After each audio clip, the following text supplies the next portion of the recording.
Sino nga ano, bago tayo tutulak papuntang Maynila, i-vlog ko muna tong lugar dito. Yan, Davao Life is here, Santa Ana Wharf.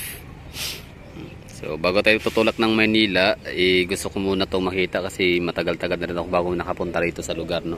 Sa may Magsaysay or Santa Ana Junction, no? Davao City Coastal Road, Santa Ana Junction or Santa Ana segment, no? So yung ano, Coastal Road at saka itong tulay by Ulticron Builders. Gusto ko makita, papakita ko na rin sa inyo, no? Tingnan natin. So basta ang development dito, no, laging ano lang, continuous lang talaga siya. Busy-busyhan talaga lahat ng mga taga Davao. Tayong mga residente, tayong mga law-abiding citizens ay abala, no, sa mga pinagkakaabalahan natin, busy, no, sa kanya-kanyang business. Tapos yung mga in charge naman dito na nagtatrabaho, busy din sila, no. So tuloy-tuloy yung trabaho. Ganun na naman talaga, no. Kumbaga nagkakaisa lahat. Oo. Kumbaga, yan lang. Wow, ang galing. May ano na, oh. May naka-installed na ang tawag dyan, yung solar light. Okay, so dito tayo muna sa ano, Old Santa Ana Wharf. So mula naman dito, tanaw naman natin yung sa may Isla Verde area, no? Yung parang starting point ng tulay. Wala man na tayong ano, information na ibibigay sa inyo kung gaano kahaba yung tulay, gaano kataas, kung ilang kilometro, ilang metro. Ang mahalaga ay naipasilip lang natin, no? Fresh na vlog ito. Kumbaga fresh, like after 1 month yata mahigit, no, bago tayo nakabalik sa lugar. Yan yung hitsura. Ganda, no? Hindi pa yan tapos, mahagala. Lalo pa talaga pag ano, pwede na itong madaanan, no? I-turn over na to sa atin sa public, sa mga madlang people. Good morning Davao, good morning Samal, good morning Davao region. Yan na. Diba? Kita na natin, oh, yung ano natin, yung buwis, no? This is where your taxes go. Nasa magandang proyekto. Very good, no? Congratulations sa mga taga Davao. Sa wakas, tayo man ang pinakahuling nagawan ng ano, ng proyekto, at least nagawan pa rin. Kumbaga, it's better late than never. Tapos yun lang, nakalungkot lang din, no, kasi itong China and the Philippines ngayon merong ano, may feud ulit or mayroong basta may ano, may tension, no, something, may mga naganap na hindi maganda. Kaya ang ginawa ng China, parang in-stop nila yung kanilang I don't know, ang China ba ang nag-stop, mahagala? Pa-comment nga dyan kung China ba yung nagsabing ayaw na nilang makipag-ugnayan sa Pilipinas pagdating sa mga roads and the mega projects, no, mga infrastructures, or ang si BBM ba talaga, gobyerno niya. Kasi medyo ano, laylo ako ngayon sa ano, sa politics, medyo ano na, no, nakakaawa si ano, si Bibi Sara. Pinagtutulungan, pero sige lang, basta tayo mga ano, law abiding citizen, tuloy lang sa trabaho. Kanya-kanyang ano yan, kanya-kanyang tawag nito, kanya-kanyang trabaho, no.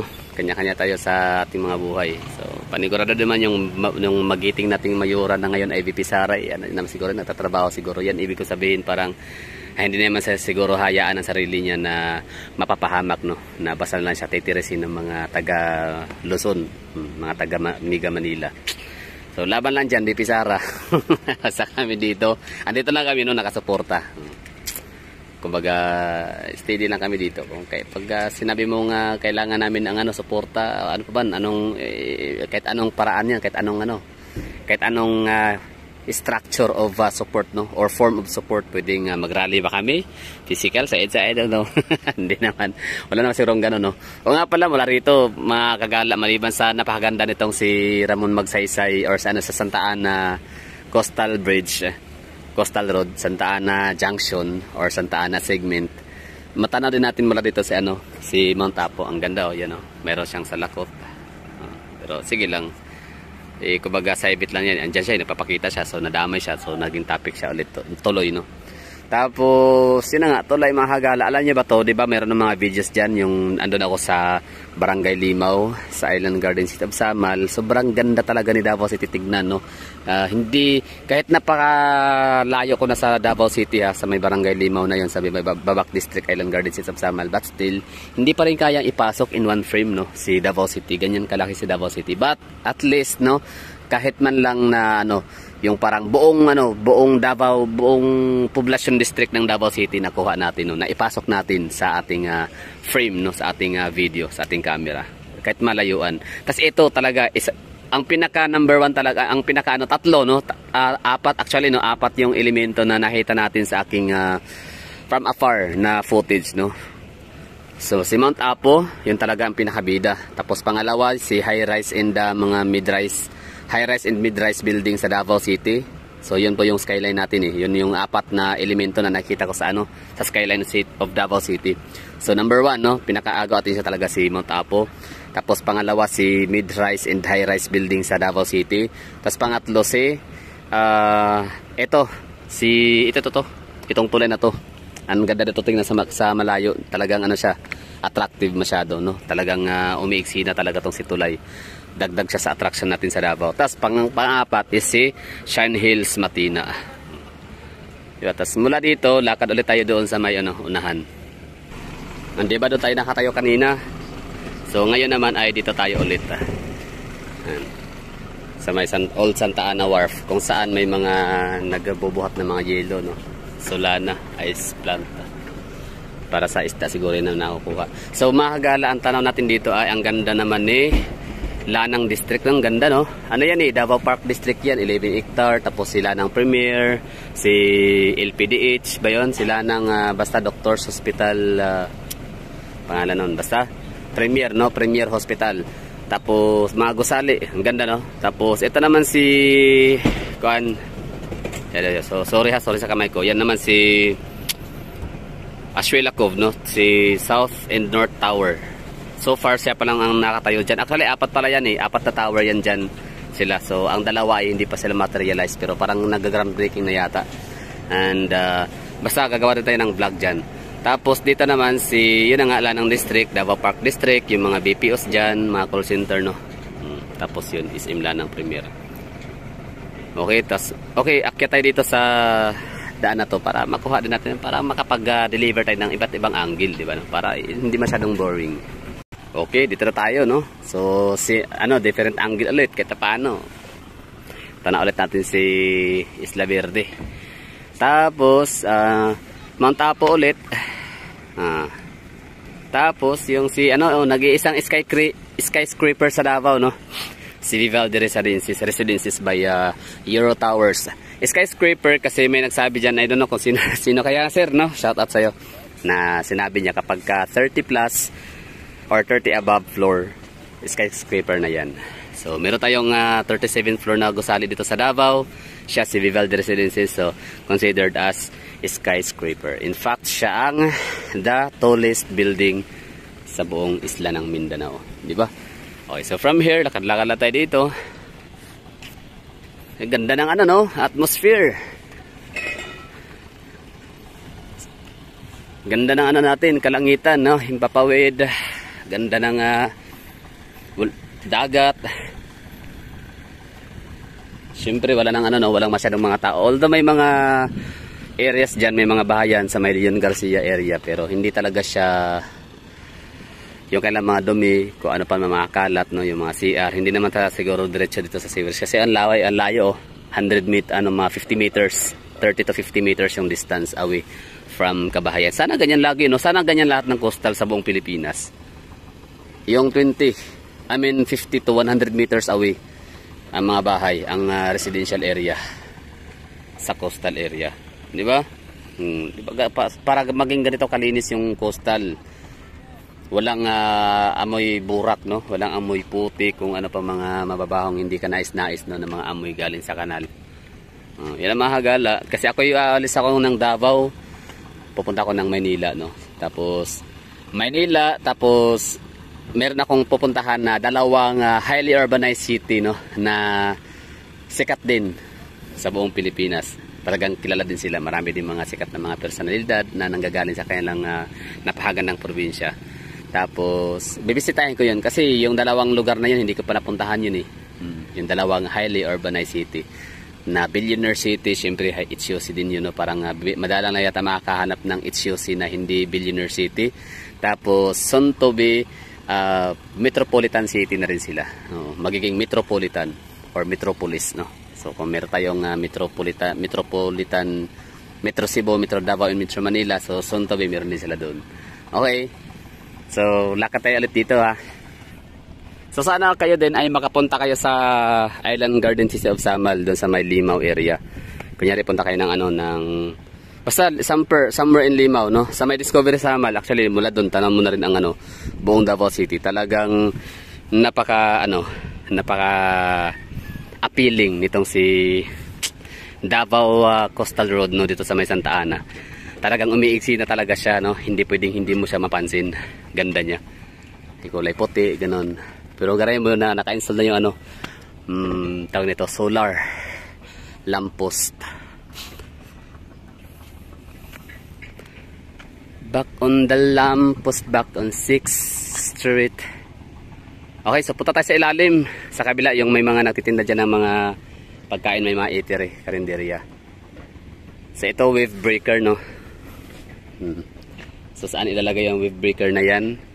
Kasi parang hindi naman na siguro kailangan yung wave breaker na yan na ilagay dito. Kasi ito, ang dami ng mga boulders.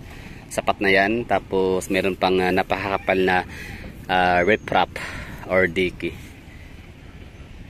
Okay, dito na tayo sa ilalim ng tulay ulit. Malapit sa may mga nagtitinda ng mga ulam, karinderyas. Ganda, no? Sana all. Tsaka kumbaga hindi natin inakala na si PBBM pala meron din palang plano. Maliban sa meron tayong tulay, Island Garden City of Samal or Davao Samal Bridge Connector or Connecting Bridge. Gagawin niya rin, no, itutuloy niya yung coastal road and coastal bridges from Alcantara to papuntang Lasang, no. Sana mangyari yun. Ang ganda ni Davao, no. Tayo. Talagang na ang coastal natin ay nilagyan talaga ng napakagandang tulay, no. Napakadarable. Sana, no. Hindi natin alam, di ba? Who knows? Hindi naman Himalayan kasi mayaman kaya ang Pilipinas. Ang yaman di kaya ng Davao, no. Parang nakahiya na hindi tayo pagbigyan kung meron mang ipopropose na mega projects ang ating LGU sa national, di ba? Kasi maganda yung remittance natin, no? Consistent. So ito ko sa inyo ng mga kainan, no? Karinderyas. Para to sa mga gustong magpuntang Talikod Island na magupong, at least may makainan dito. Anyway, lakad-lakad natin ng mahagala. Tapos tuloy yung kailang paggawa ng mga, hindi ko alam kung ano tawag dyan, mga kwadrado yan, no? Hindi naman siya box culvert kasi ang box culvert, ang center nun ay may butas sa gitna. Sige, kaya mo yan, taxi. Oy, ganito dati ang mga daanan sa Davao, yung mga barangay roads and papunta sa mga subdivisions. Naalala ko dati. Tapos yung taxi dati, Kia. Yung yung buntot, pugdol, hunchback style. Lakad-lakad ito mga hagala, ha. So kasi na-miss ko rin tong coastal road na to, itong coastal bridge. Hitsura. Iba talaga pag personal, pero I don't know kung maganda na ba talaga tong tignan sa aking ginawang video, vlog. So kung si The Nature Adventure, meron siyang drones, no. Focus siya sa tawag nito, yung aerial view. Ako naman, tayo naman ay sa trail naman tayo, no. So trailing tayo, siya naman ay aerial. Diba? So ganun lang naman. Tsaka may mga sila RPV Motovlog nang galing din, no, araw-araw. Sila yung sipag. Sila Black Ray Pangarap, talagang daily yung kanilang vlog na ginagawa sa pag-iikot-ikot sa mga ginagawang kalsada, tulay, mga mega projects and infrastructure. Tapos pasok tayo dito sa sa Pantalan. Pagbalik ko galing sa gala, mawawala ako sa Davao for 21 days or 11 days yata, o 11 days pala. So I'll be lost in Davao City for 11 days kasi syempre yung gala ay mag-iikot-ikot, no. Magagala talaga. Tapos pagbalik ko dito sa Davao, tsaka na ako mag-i-explore ulit sa Samal via SIS naman, no, or yung mga kaya ng mga island hopping. Tatry din natin 'yan. So yan, ganda, no? Ulticon Builders. Yan ang mga hagala. Ito na yung view natin dito. Gumamit tayo ng ultra wide kasi kahit hindi man tayo naka-aerial footage or aerial video or naka-drone, no? So at least man lang meron tayong kita paano, di ba? Malawakan, no? Ang reach ng ating frame. Ang ganda, oh. Ulticon Builders. So, ganun pa rin, oh. Walang dagdag. Walang naidagdag na walang continuous, no. Kasi dati alala ko yan, hanggang diyan talaga yung yung endpoint nung tulay na ginawa nila. So, yung development ganun pa rin. I mean, merong development pero hindi yung pagdagdag, no. Extension ng structure. Oh, kundi pinaganda lang yung yung pintura, pininturahan, tapos nilagyan ng mga lamppost. Tama, di ba? Siguro may yan, may mga purpose, may rason. Sila naman nakakaalam dyan kasi sila mga engineer, no? Sila mga nagtatrabaho dyan. Siguro ito, pero meron ng parang speculation or perception or assumption na siguro habang hindi pa tapos yung kahit hindi pa tapos yung tulay papunta doon, pa sagad, pininturahan nila. Siguro yung pintura, yung coating parang magsi-serve siya as parang protection, no? Para sa init ng araw tsaka ulan. Ano po? Ano sa tingin nyo, no? Kaya yun, pinipinturahan na. Kasi para sa akin, pagkakaalam ko, tapusin mo na yung structure, tapos yun, pinturahan tsaka pinturahan. Pero ito siya, pininturahan na siya, no? Nilagyan na siya ng coating.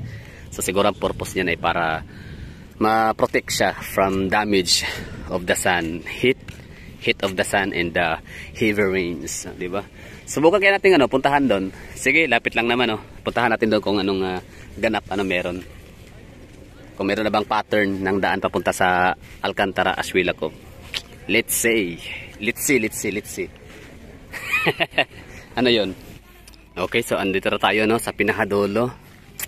Okay, so ano ba nakita natin? Meron bang pattern? Parang meron, no? Pero sige lang. Ayan. Ito lang, ganda, no?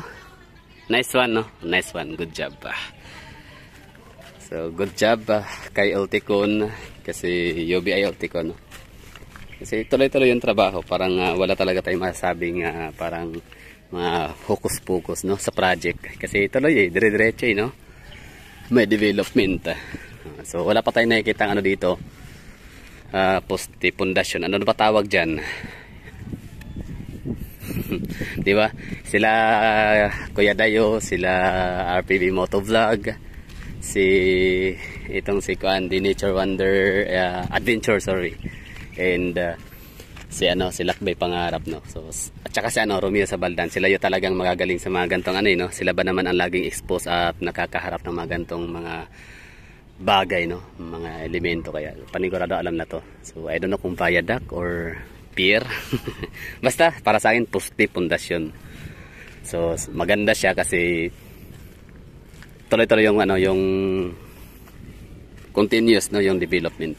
Although wala tayong nakikita dito na additional na naka-install na viaduct or pundasyon, matawag sa pundasyon na lang, no, poste. At least pinuntarahan nila, coating na.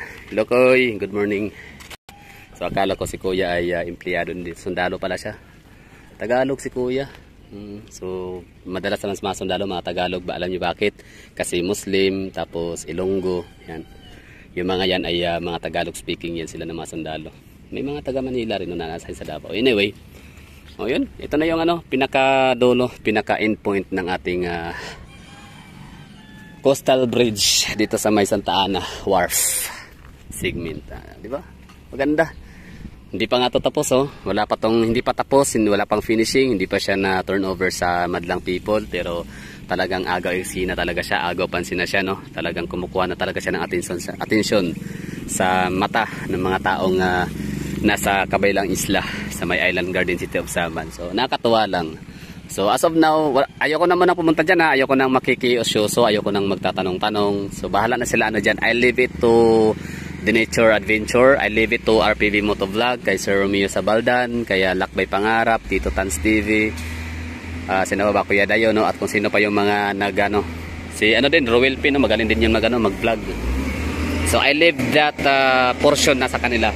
Yung makikiosyoso tungkol sa development, no? Sa ginagawang project dito sa Davao City, no? Mapakalsada, viaduct, napa-coastal road, coastal bridge, at kung ano-ano pa. So sila na bahala dyan. Basta ako, it's a self-serving content, it's a self-serving video na gusto ko makita yung coastal bridge dito sa Santa Ana Junction. So para pagbalik ko dito, mali natin, meron na palang additional ulit, diba? So tingnan natin. So yung coating, hindi pa siya ganun pa kaganda, no? Parang hindi pa siya finalize yung coating dito, unlike dun sa medyo kalahating portion ng tulay. So that moment siguro na babalik ako after 11 days, pupuntahan ko ulit dito. Baka merong ulit na development, no? Merong dagdag na ginawa. Okay, so that's all for this video mga hagala. Maraming thank you sa panonood. At ito pa pala, okay, bago pa pala natin lisanin itong vlog, bago kayo umalis dyan, kung umabot mo kayo dito sa portion na to, samahan nyo ako kasi meron nakita ang ano doon merong yung karatula yung sa project, di ba? So andyan yung description kung kailan nagsimula. Pero sa tulay lang yan, panigurado, no? Sige, sasama ko kayo. Basahin natin. Wala pala tong kinalaman sa tulay mga hagala. I'm sorry, so na fake news tayo doon. Maling akala pala. It's a city government of Davao. It's a project of the city government of Davao. Improvement of Task Force Davao of Santa Ana Wharf. Santa Ana Wharf Poblacion District Fund Source blah blah blah 9,900,000. Okay, Implement Agency, City Engineers Office, Bebrenium Builders Corporation. Okay, so wala siyang kinalaman sa tulay. So yun na lang, no? Maraming thank you. At nakita ko rin ang coastal road na to sa wakas. Nung huli naman ako ay nakapag-aakyat naman ito sa taas. Pinayagan tayo, shout out kay security guard is G3 number 3. Basta yun, no? Gwardiya doon sa kabila. So nung time na yon ay pinayagan tayo dito na umakyat hanggang sa dulo. Nakaabot talaga dito. So malayo-layo rin yun, no? So mula dyan hanggang doon, no? Mataas-taas din siya. I-estimate kaya natin, tingnan natin kung kaya ba. Tara, wag na lang, no? Wag natin isipin yun. Basta kay may tulay, no? Under construction, tuloy-tuloy ang development, no? Non-stop action. Thank you for watching and I have to say bye-bye. Ingats.